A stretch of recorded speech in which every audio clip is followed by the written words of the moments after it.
बिस्मिल्लाहिर्रहमानिर्रहीम अस्सलाम वालेकुम। जी हाँ नाज़रीन, मैं वकीम अहमद और आप देख रहे हैं मेरा official YouTube channel Ahmed health tips. तो आज की इस वीडियो में मैं आपके साथ बेऔलादी का एक ऐसा अमल शेयर करने लगा हूँ जो कि बहुत ही आसान है। ख़वातीन जो होती हैं वो यही चाहती हैं कि हमें कुछ ज़्यादा जो है मुशक्क़त भी ना करनी पड़े और हमारा काम भी हो जाए।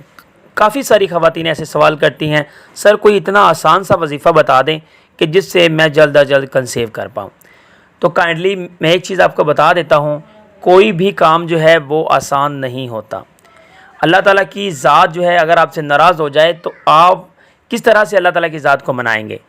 तो डेफिनेटली आपको थोड़ा सा समझना चाहिए, कोई भी अमल जो होता है वो मुश्किल नहीं होता, लेकिन उसके बावजूद आपके पूरे इसरार जो कहने पर मैं एक छोटा सा आसान अमल लेकर हाज़िर हुआ हूँ। सिर्फ़ अल्लाह ताला के दो नाम हैं, आपने ये दो नाम जिस तरीके से मैं आपको बताता हूँ आपने उस तरीके से कर लेने हैं। अल्लाह ताला के हुक्म से अगर आप ये अमल अपनी नाफ पर उंगली रखने के साथ साथ कर लेते हैं तो अल्लाह ताला के हुक्म से आप साहिब औलाद हो जाएंगी। तो काइंडली चैनल को आपने सब्सक्राइब करना है, अगर आप पहली दफ़ा विज़िट कर रहे हैं तो वीडियो को लाइक करना है और साथ ही बेल के आइकन को प्रेस करना है ताकि नेक्स्ट टाइम आप तक बआसानी इस तरह की वीडियोज़ मिल सकें। तो आपने क्या करना है, आपने अपनी नाफ के ऊपर उंगली रखनी है रात को सोने से पहले। आप इसको मामूल बना सकते हैं। अगर आपको सिर्फ़ और सिर्फ अगर ये अमल आप एक दफ़ा ही कर लें तो काफ़ी है, अगर आप इसको 3 दफ़ा कर लें तो सुबहान अल्लाह। जब आप माहवारी से फ्री हो जाते हो तो फ्री होने के बाद वो दिन आपके बिल्कुल फ़्रेश होते हैं। उन दिनों में आपने ये अमल 3 दिन करना है।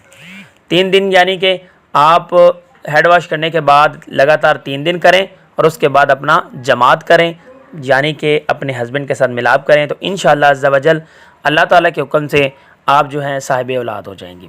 तो अल्लाह ताला के दो नाम हैं, या अल्लाहु या रहमानु। आपने रात को सोने से पहले अपनी नाव पर उंगली रखनी है और अल्लाह ताला के ये दो नाम या अल्लाहु या रहमानु आपने अपनी एक सांस में आप जितनी मर्तबा ही पढ़ लें वो पढ़ लें। या अल्लाहु या रहमानु, या अल्लाहु या रहमानु, या अल्लाहु या रहमानु, जितनी मर्तबा आप आसानी से पढ़ सकते हैं आप इसको पढ़ें और दिल में ये तसव्वुर रखें कि अल्लाह ताला की बारगाह, क्योंकि जब एक बच्चा मार्ज़ वजूद में आता है तो अल्लाह ताला की ज़ात उसकी जो खुराक होती है वो इस नाव के ज़रिए ही मुहैया करना शुरू कर देता है और नौ माह जो है माँ के पेट में उसको खुराक मुहैया करता है। तो अल्लाह ताला की ज़ात से आपने इस तरह से दुआ करनी है कि ए बारी ताला कि आपने जो भी बीमारी मुझे दी है या मेरी बेऔलादी है तो इस नाव के ज़रिए ही इसको ख़त्म फरमा दे। तो आपने ये अमल 3 दिन करना है अल्लाह ताला के हुक्म से। अगर आपके पास औलाद नहीं है तो आप साहिब औलाद हो जाएंगी। सिर्फ़ और सिर्फ छोटा सा अमल है, 2 अल्लाह ताला की ज़ात के नाम है या अल्लाहु या रहमानु। नाप पर उंगली रखने के साथ साथ आपने ये पढ़ना है, एक सांस में पढ़ना है, 3 दफ़ा आपने ये अमल करना है। अगर आप एक दफ़ा कर लें तो भी कोई मसला नहीं है।